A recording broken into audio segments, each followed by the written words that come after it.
people up now, their head against the legal of the nation of femininity, nor who will have escaped worrying over this whole problem. Those who are men, of those who are women, this will not apply. You are yourself adult. A long time ago, sabi ko kay Isabel is women are in their career meetings. Sabi ko kay parang sa time nila is parang mababang nila ng mga babae parang hindi ko enough yung knowledge nila para sa leader. Ay naman po kay John Chrysostom, account of friendship and unspeakable punishment, unnecessary. I naman po kay Tertullian, the judgment of God upon your sex endurance equilibrate with this inevitable enduring position of criminal at the board of justice. Parang dito naman po is 2056 po dito yung sex ng isang tao. Like Alexander Pope naman po, most women have no character na po. Parang ano po at sa kanila, parang ang women po at sa tayo nila is parang hindi enough po yung knowledge para sa kanila. The opinion I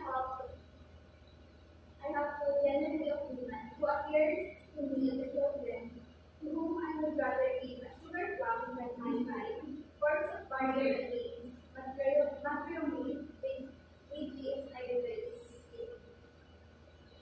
By John Hicks. Talagang po, yung parang naman po, hindi nila, parang okay na po yung pagtutunan ng pansin yung mga movement sa therapy na.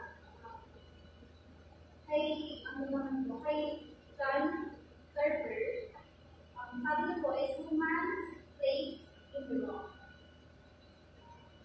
The acceptance of woman's status in progress. I am telling Madame Bastille, I am glad that I am not a man, as I should be obligated to marry a woman. Parang dito na po yung nasa feminine feminist, parang okay na po sa kanila na parang atangkapin sa sarili ng mga women. I naman po kay Jane Austen, a woman specially in favor in the virtue of knowing anything that she'll be as well as she can. And Taylor's naman po is great are as he says if you like them. Ito yung mga books na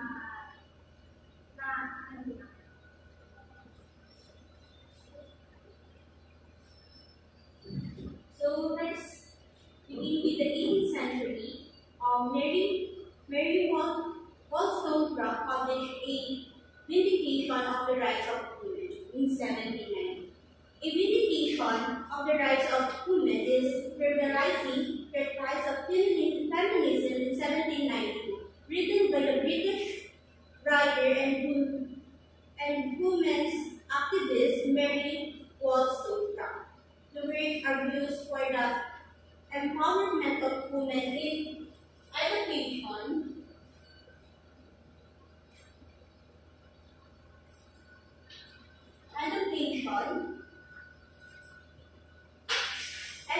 education, politics, society, and men.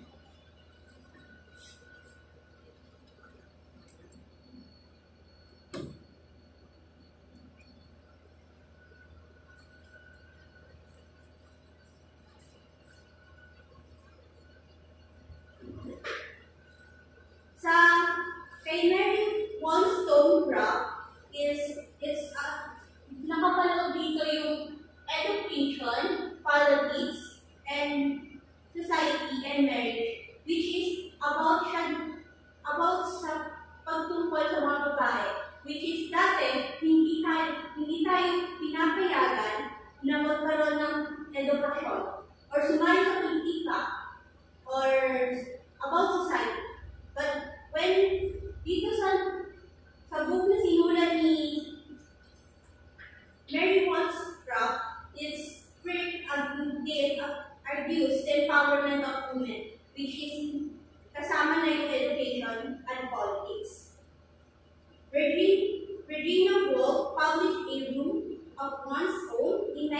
1929, which questioned why women appeared so seldom in history. A Room of One's Own is an essay by Virginia Woolf, published in 1929. The work was based on two lectures given by the author in 1928 at Newham College and Brighton College. The first two colleges for women at Cambridge both addressed the status of women and women artists in particular. In this famous essay, which asserts that women must have money and a room for her if she is to write. Now let's move on to the development of women's history by Showalter. Viewing the women's literary tradition in terms of these phases, Showalter calls the first phases as feminist planning from 1840 to 1880, which is called a phase of imitation which women rights like George Eliot wrote with male disciples. And the second phase, as the feminist phase, is 1880 to 1920, the phase of protest, when women won voting rights, and the third phase, as the female phase, is 1920 till around the present, when women's writing entered the new phase of self-awareness. For feminist critics, a man looking at the depiction of women in male text in an effort to reveal the misogyny lurking there. The misogyny is about this is like our contentment for or ingrained or produced against women. In most more presently, they have turned their attention to the examination of works by female rights. It is called gyno criticism, a movement that examines the distinctive characteristic of the female experience in contrast to earlier methods that explain the female by using the male methods. Next, the different kinds of feminist approach. So, nauna dyan yung American feminism. So, in American literature related to feminism, it presents a compelling female characters. It gives them voices to a situation faced by women and shows a possible vision for how gender can exist in society. So basically, yung mga characters nila doon sa literature nila in terms of feminism, nagkakaroon ng process. So maganda example doon yung I Know Why Cage Bird Sing ni Maya Angelou. So, dinarate niya yung experiences niya nung bata siya as a woman and yung mga pinagdaanan niya abuse. And then, doon pinakita na meron siyang process sa account. So, that's for the American literature. Again, nagkakaroon sila ng process sa mga situationship na kinakarap nila. And sa French feminism naman is rooted in psychoanalysis with Jacques Lacan. As a key influence, nakafocus siya kung paano makapag-socialize ang mga babae. Within language structure, particularly in symbolic order. According to this perspective, women are conditioned to accept the language and law of the father figure. And sa literary theorist kay Helen Sikorsky, coined the term picture feminine, yung sa women writing, and minimension niya yung sa mga kung paano magano yung mga babae. And sa theory of French feminism, it instead a liberation from masculine writing style. Kung paano magano yung mga lalaki compared sa female. nag-focus din siya sa mga feeling experience, thereby raising an inflammable expression of a female narrative. So, British feminism. Nakapanood dito yung Marxist feminism, which is a philosophical variant of feminism that incorporates and extends Marxist theory. Marxist feminism analyzes the ways in which women are exploited through capitalism and the individual ownership of private property. So, Marxist feminists argue that working class women are exploited by both patriarchy and capitalism. Most feminists think that gender is the most important division and or conflict in society, but Marxist feminists see social class as being of equal importance. In second bullet, protest the exploitation of women in life and literature is connected with being viewed as part of the material world. So, Marxist feminism analyzes the ways in which women are exploited through capitalism and the individual ownership of private property. According to Marxist feminism, women's liberation will only be achieved by dismantling the capitalist system in which they content much of women's labor and compensated. In third bullet, they see literature as a tool by which society itself can be reformed. So whether by shedding light on social issues, advocating equality and justice, or simply by providing a sanctuary for contemplation and introspection, literature is an essential force that drives the evolution of societies and individuals, making it an indispensable tool in the pursuit of positive change. In fourth bullet, we analyze relationship between gender and class, showing how power structures, which are male-dominated, influence society and oppress women. So, patriarchy, a hypothetical social system in which the father or a male elder has absolute authority over the family group. The extension, one or more men, as in a council, exert absolute authority over the community as a whole. So, all three groups are gender-centric. Gender-centric as a dominant or exclusive focus on women in theory or practice. Anything can be gender-centric when it is considered exclusively with a female or feminist point of view. So in British feminism, this is they trying to find ways to define the female experience, expose patriarchy, and save women from being here. The female aesthetic. What exactly is the female aesthetic? First, you must ask first, what is an aesthetic? It is a certain style that someone uses. It could be the clothing style or how they talk, such as somebody dresses in a gothic style, or somebody who pronounces their words in a dramatic style. So, a female aesthetic that is feminine. What counts as feminine?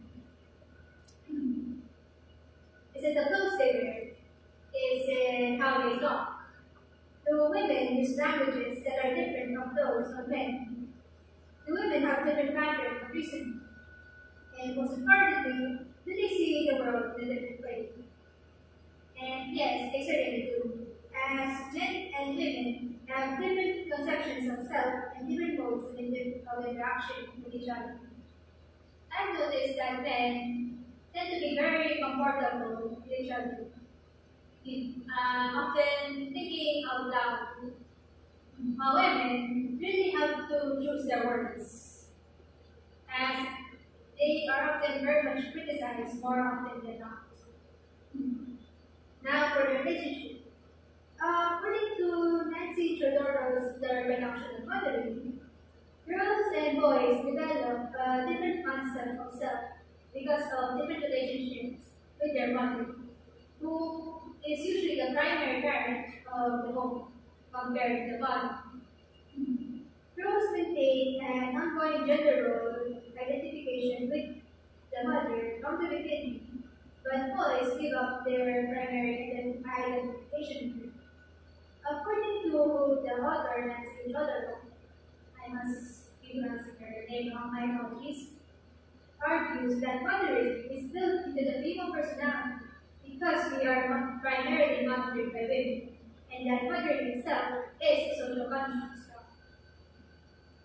The result, men deny relationships, whereas women remain active relationally. Now for moral problems. For men, right rights and rules to be dealt with for worse things.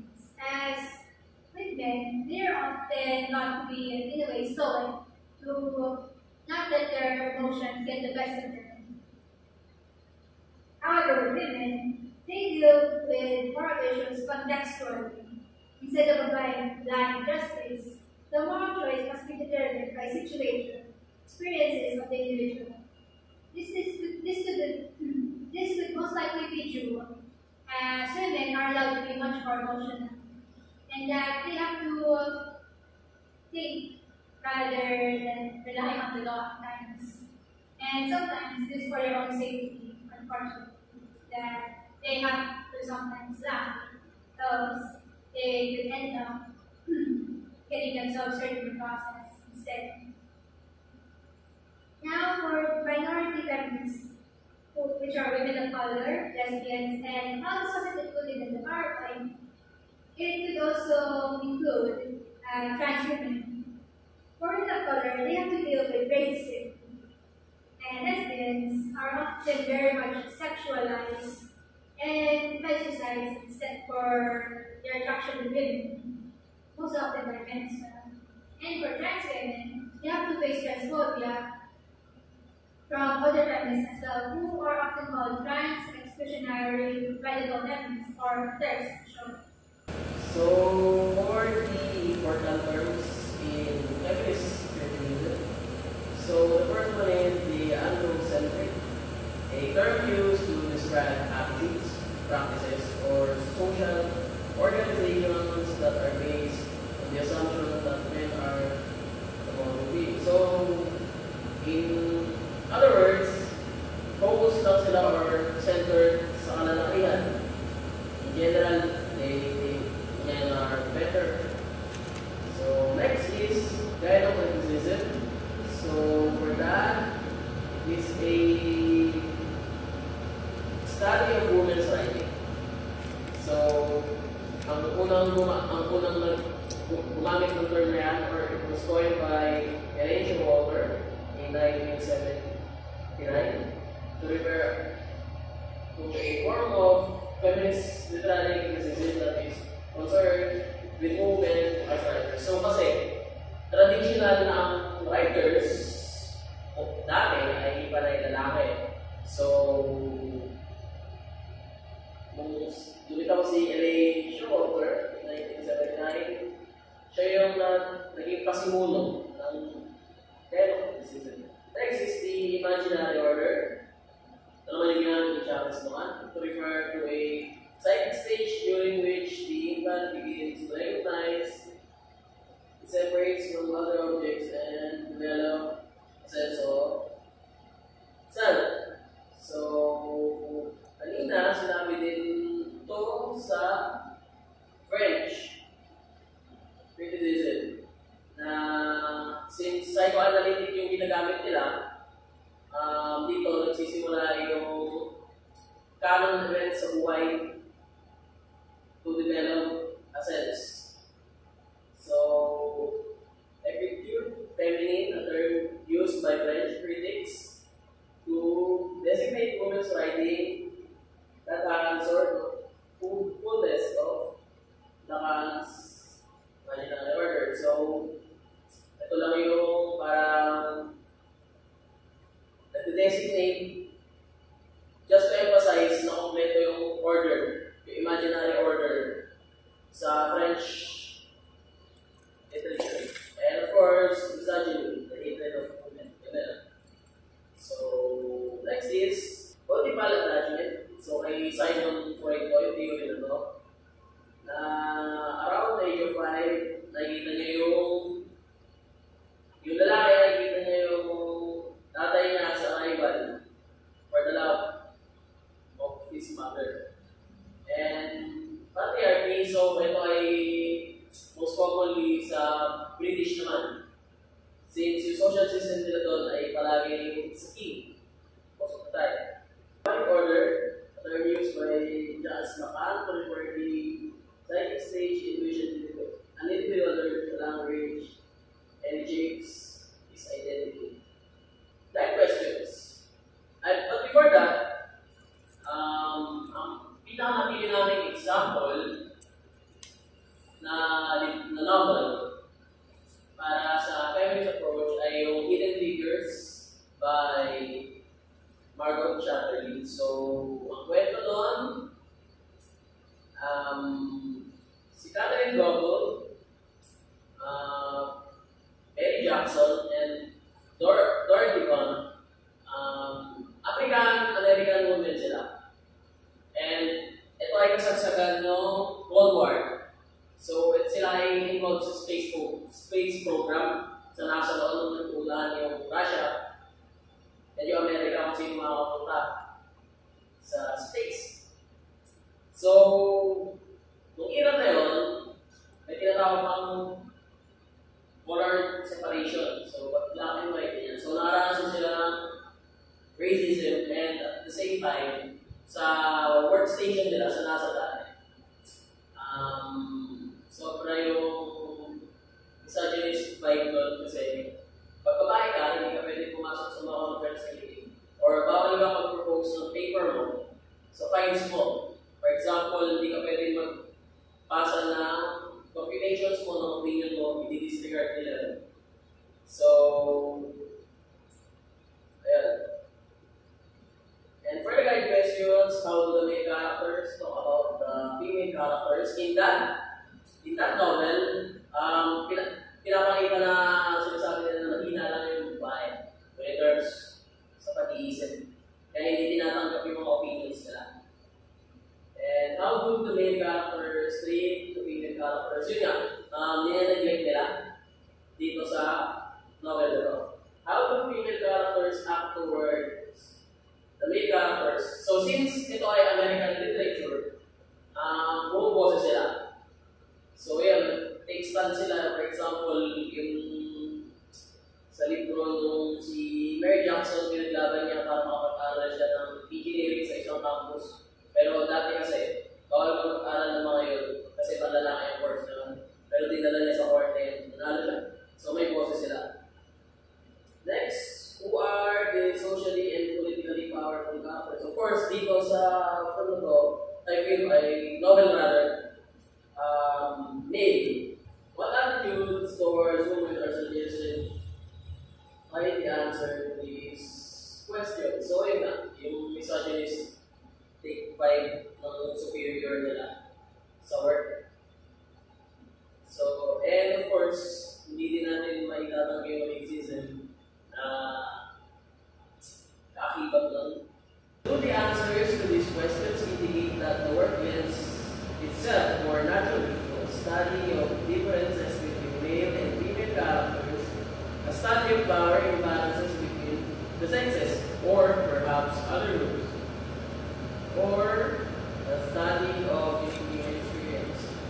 So yes, sa novel na yun, pinakita na yung lalaki na yung mas dominant pagdating sa experiences sa opportunities. And hindi siya pantay.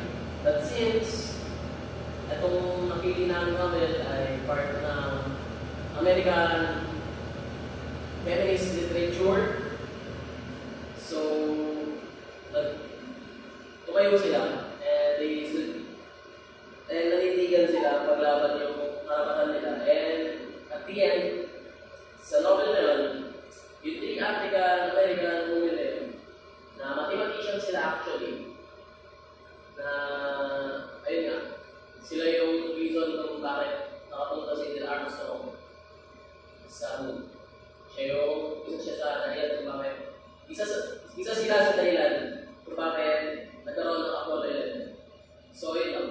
That's for the feminist approach